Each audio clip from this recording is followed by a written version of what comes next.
I suka sunscreen yang ada more protection and absorb well. Paling best serum wuduk. So jom I tunjuk kat you Rehla sunscreen. Sunscreen ni tak payah pakai banyak-banyak pun.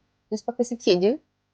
Macam I suka pakai lebih sikit dekat bahagian pipi I.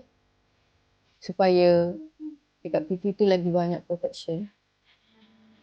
So basically memanglah sunscreen kita pakai 2 line jari, tapi kalau I lebih suka more protection. And Rehla ni dia pakailah banyak mana pun, you takkan rasa muka you macam berminyak. Dia akan nampak muka you glow, fresh di pagi hari. Natural glow, okay? This is natural glow yang you boleh dapat from the sunscreen.